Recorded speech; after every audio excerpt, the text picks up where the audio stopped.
नमस्ते, आप देख रहे हैं दी ललन टॉप। मैं हूं सोनाली। शुरुआत हो चुकी है द मैटनी शो की। मैटनी शो में हमारे आज के सेगमेंट का नाम है बॉलीवुड किस्से।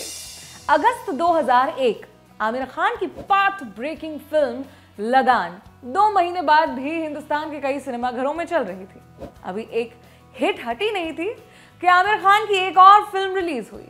इस फिल्म में आमिर खान के साथ अक्षय खन्ना और सैफ अली खान भी थे।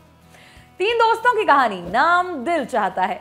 वैसे तो जय वीरू, धर्मवीर जैसे बहुत से फिल्मी पर्दे के दोस्तों की दास्तान तब तक लोगों ने खूब देखी थी, लेकिन दिल चाहता है कि सिड, आकाश और समीर इन सब से एकदम अलग थे।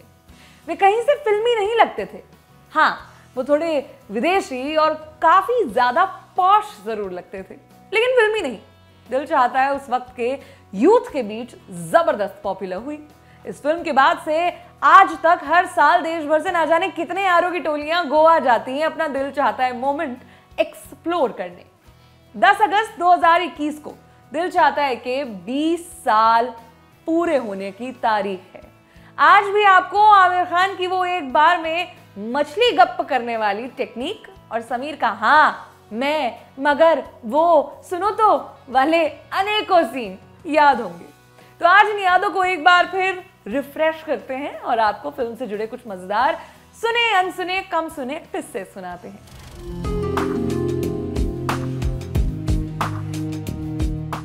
90 के दशक के आखिरी सालों की बात है। फरहान अख्तर ने अपना कॉलेज बीच में ही छोड़ दिया था। अब घर बैठे बैठे अपने कजिन साजिद खान के साथ फिल्में देखा करते थे। कई फिल्में तो 30-30 बार देख डाली।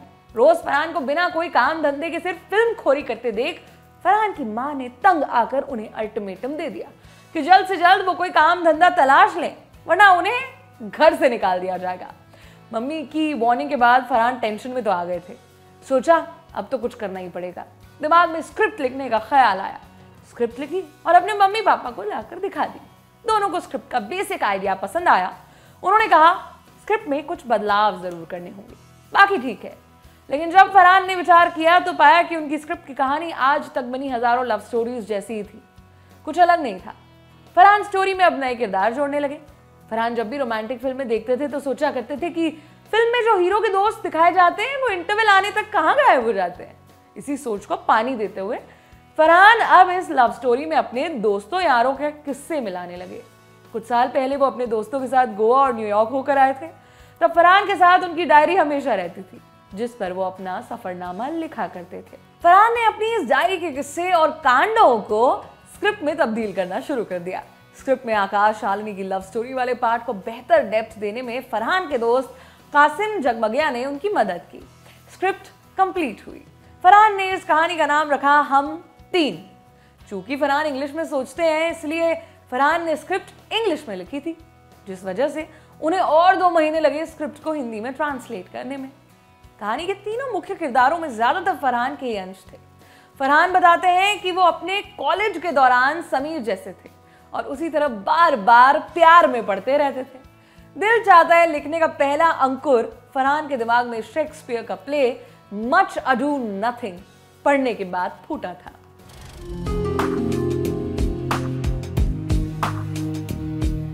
फरहान जब हम 3 यानी कि दिल चाहता है कि स्क्रिप्ट लिख रहे थे, तब उनके दिमाग में 3 दोस्तों के रोल्स के लिए अक्षय खन्ना, ऋतिक रोशन और अभिषेक बच्चन थे। लेकिन जब स्क्रिप्ट लेकर फरहान इन तीनों के पास गए तो ऋतिक और अभिषेक ने डेट्स उपलब्ध ना होने की वजह से उन्हें मना कर दिया। अक्षय खन्ना को फरहान ने आकाश का रोल ऑफर किया। अक्षय को स्क्रिप्ट पसंद आई और वो मान गए।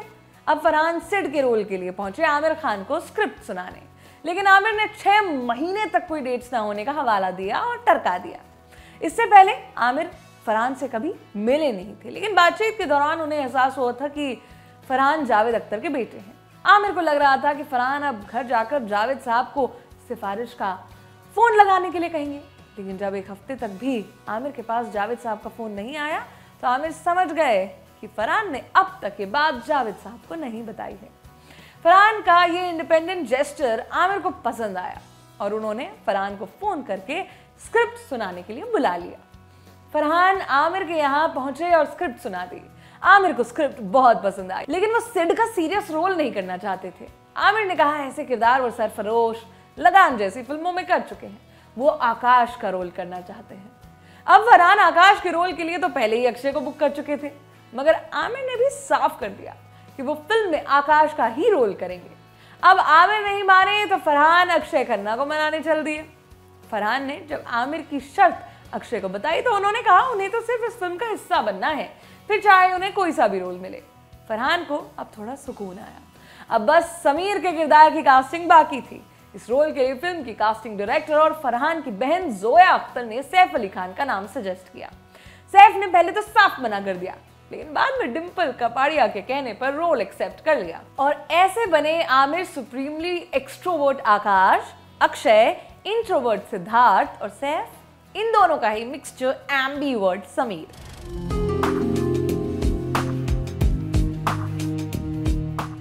फिल्म का वो सीन शूट हो रहा था जब सैफ अली खान यानी समीर को गोवा में क्रिस्टीन, जो स्विट्जरलैंड की भी नहीं थी, ठग लेती है और समीर वापस घर पे आकर तकिए पर बैठा होता है। आपको ताज्जुब होगा कि इस 5 मिनट के सीन को शूट करने में असल में घंटों लग गए थे।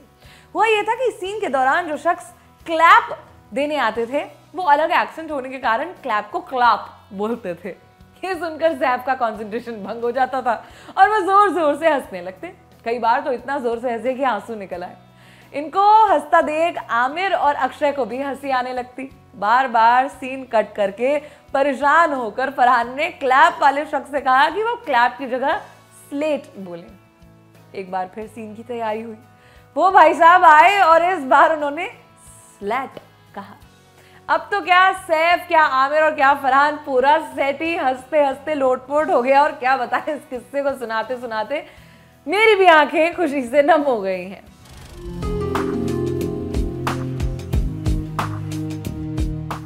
खैर, जितनी बड़ी हिट ये पिक्चर थी उससे ज्यादा बड़ा हिट इस फिल्म का म्यूजिक था। फिल्म को रिलीज हुए 20 साल हो गए हैं, लेकिन आज भी एल्बम का एक एक गाना एकदम फ्रेश साउंड करता है। इस रिफ्रेशिंग एल्बम का श्रेय जाता है शंकर एहसान लॉय की तिकड़ी को, सोनू निगम, उदित नारायण, शान जैसे कमाल गायकों और जावेद अख्तर साहब के अद्भुत बोलों को। वैसे पहले तो फरहान दिल चाहता है के लिए ए.आर. रहमान के पास गए थे, लेकिन रहमान उस वक्त बिजी थे। फरहान ने शंकर महादेवन के फेमस ब्रेथलेस गाने के वीडियो को डायरेक्ट किया था। उनके काम से वो वाकिफ थे, उन्हीं के पास पहुंच गए। अब इस यूथ ओरिएंटेड फिल्म के म्यूजिक की जिम्मेदारी थी शंकर एहसान लॉय पर, जिसकी तैयारी के लिए शंकर एहसान लॉय, गीतकार जावेद साहब और डायरेक्टर फरहान अख्तर फिल्म के प्रोड्यूसर रितेश सिधवानी के साथ उनके खंडाला के बंगले पर पहुंच गए और लगभग 4 दिनों में सबने मिलकर फिल्म के सारे गाने तैयार कर लिए। टाइटल ट्रैक दिल चाहता है वैसे तो एल्बम का पहला गाना है, लेकिन ये गाना सबसे अंत में फाइनल हुआ था। इस गाने की पहली शुरुआत कभी न बीते चमकीले दिन से हो रही थी। दिल चाहता है पार्ट की जगह सिर्फ धुन थी, इसीलिए गाने का नाम कभी न बीते चमकीले दिन। ये लाइन फरहान को बिल्कुल नहीं जम रही थी। उनके मुताबिक ये लाइन डिटर्जेंट पाउडर के ऐड के जिंगल जैसी सुनाई पड़ रही थी। जावेद साहब ने जब कई बार समझाया तब जाकर फरहान राजी हो गए, लेकिन अभी भी वो संतुष्ट नहीं थे।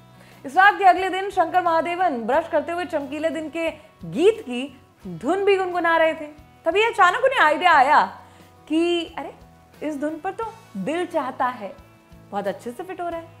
तुरंत ब्रश दबाए ही दौड़ने लगे। फरहान के कमरे में पहुंचे और बोले कि मिल गया आपका टाइटल ट्रैक। फरहान को आइडिया जमा और आज का ट्रैवलिंग एंथम तैयार हुआ। शंकर बताते हैं कि बाथरूम में उनको ये आइडिया आया था, तो बाद में उन्होंने फिल्म के बाकी गानों की धुन भी बाथरूम में ही बनाई थी।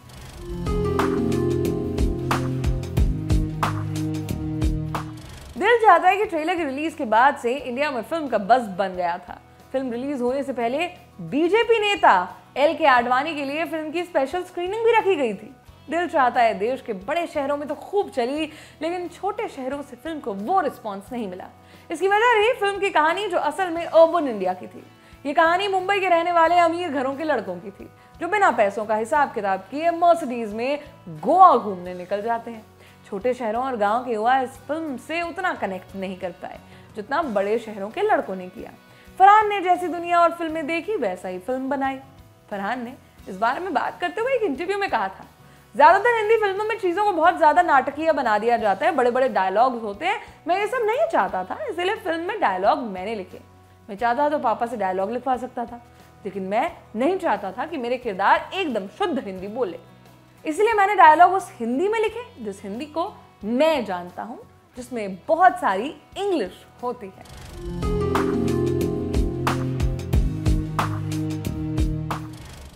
दिल चाहता है नए मिलेनियम की सबसे ज्यादा इन्फ्लुएंस करने वाली फिल्म रही। सबसे पहले इन्फ्लुएंस हुए फिल्म मेकर्स। दिल चाहता है से पहले फिल्मों का एक भारतीय ढर्रा होता था, मतलब पहली नजर में पता चल जाता था कि हिंदी फिल्म है।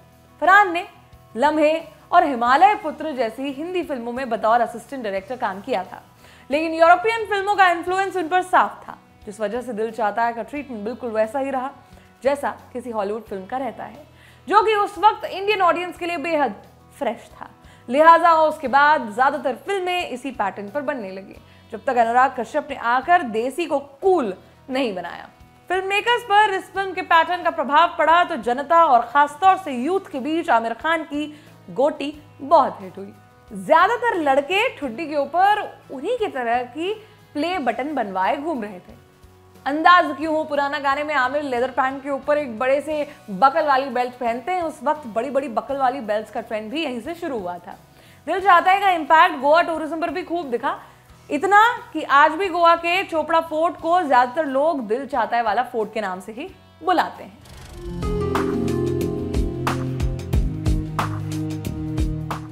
आदित्य चोपड़ा की सुपरहिट फिल्म दिलवाले दुल्हनिया ले जाएंगे की स्क्रिप्ट असल में फरहान अख्तर की मम्मी हनी ईरानी ने लिखी थी, लेकिन उन्हें फिल्म में कोई क्रेडिट नहीं दिया गया था। आदित्य चोपड़ा को हनी अपना दोस्त मानती थी। फिल्म में उन्हें क्रेडिट ना देने की बात ने उन्हें इतना बड़ा हर्ट किया, इतना ज्यादा हर्ट किया कि इस इंसिडेंट के बाद फरहान ने आदित्य चोपड़ा और यहाँ तक कि अपने बचपन के दोस्त उदय चोपड़ा से भी बातचीत बंद कर दी थी।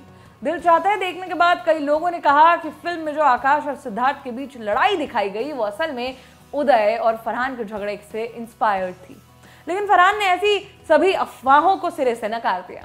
फरहान ने कहा कि हाँ, एक वक्त मेरी उदय से बातचीत बंद थी, लेकिन आजकल वो लोग अच्छे टर्म्स में हैं।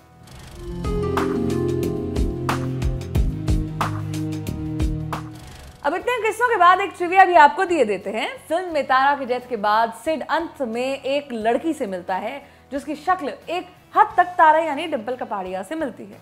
अभी कोई इत्तेफाक नहीं था, एक लंबी खोज के बाद डिंपल की लुक अलाइक लड़की मिली थी। ये लड़की फिल्म के कॉस्ट्यूम डिजाइनर की दोस्त थी। वो असल में इंडियन नहीं बल्कि इटालियन थी। तो बस मैटनी शो के आज के एपिसोड में बस इतना ही, जिसे लिखा है द लंदन टॉप में इंटर्नशिप कर रहे शुभम ने। मेरा नाम सोनाली। ये किस्से आपको कैसे लगे कमेंट बॉक्स में कमेंट करके जरूर बताइएगा। शुक्रिया।